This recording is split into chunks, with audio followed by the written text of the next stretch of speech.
Isang mapagpalang araw po sa ating lahat, mga kalingap, mga kabisnes pa lang minamahal.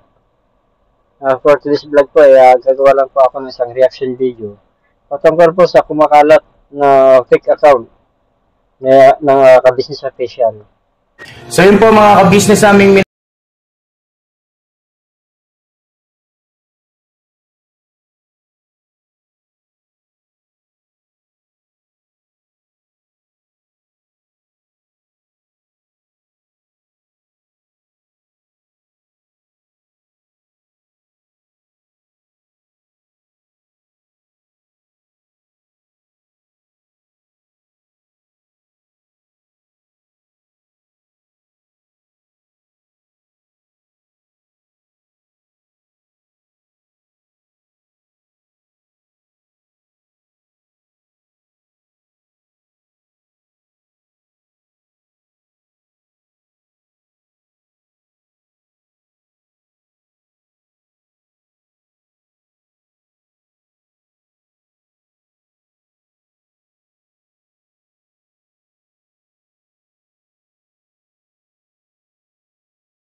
yung bagong produkto, ang Bandara Revitalizing Set na. Oh wow! Ayan, avail nyo na po mga ka-business at siguradong epektibo rin. So yun na mga kabisnes namin minamahal, please avail natin ang mga produktong inendorso ng ka-business family.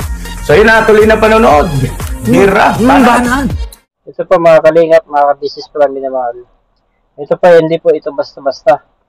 Kasi po itong account na ito ay pwede po nilang gamitin sa hindi magandang paraan. Pwede po silang makapanloko ng mga tao. Yun po kasi nakalagay doon ay kabisnes official. Tapos sa baba po nun, yung handle ay si Rick Aningat. Hindi ko naman po pinagbibinta si Rick Aningat dito, pero siya po yung nakalagay doon na handle niya. So maging mapanurit po tayo mga kalingap, mga business pa naming minamahal. Alam naman po natin na ang subscriber ni sa business ay kulang-kulang 500 na. Samantala yung fake account ay 3 na yung kanyang subscriber. Kaya ito pa isang babala sa ating lahat na sumusuporta. Kaya ka-business official. At saka pakibantayan din nyo po sa comment section. Baka yung tao na yun ay biglang mag-comment at yung account na yun ang kanyang gagamitin, mahirap po yun. Huwag po tayo basta maniniwala sa fake account na ito. Ito pa, itong taong ito walang magawang matino.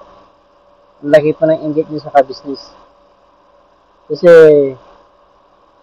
gusto niyang pabagsakin ng ka-business official.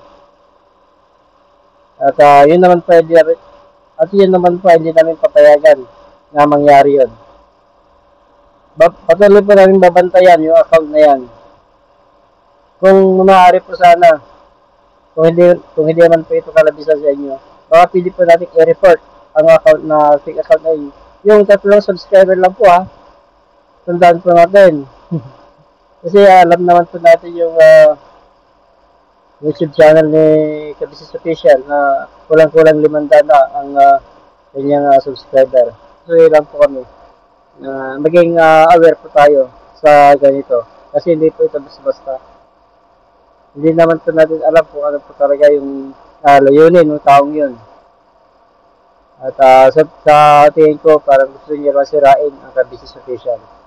Bago ko patapusin ang reaction video na to, pwede po subscribe po sa aking munting channel. Ganoon din po sila Bal Santos Matubang, Ate Vlog, Kalinga Prab. Again sila Kabisis Official, Papa Diz TV, Kabisis Family, at ang anim na kagwang. Ganoon din po ang aking mga kapwa ko reactor sa panguna po ni Anime Reactor TV, Taong Gala, Katangay PLC, MK Indeo Cry, Alminda Mix Vlog, Bumplers Channel, Analisa Reality Vlog. At of course po ang abang likod, Kalinga Prab.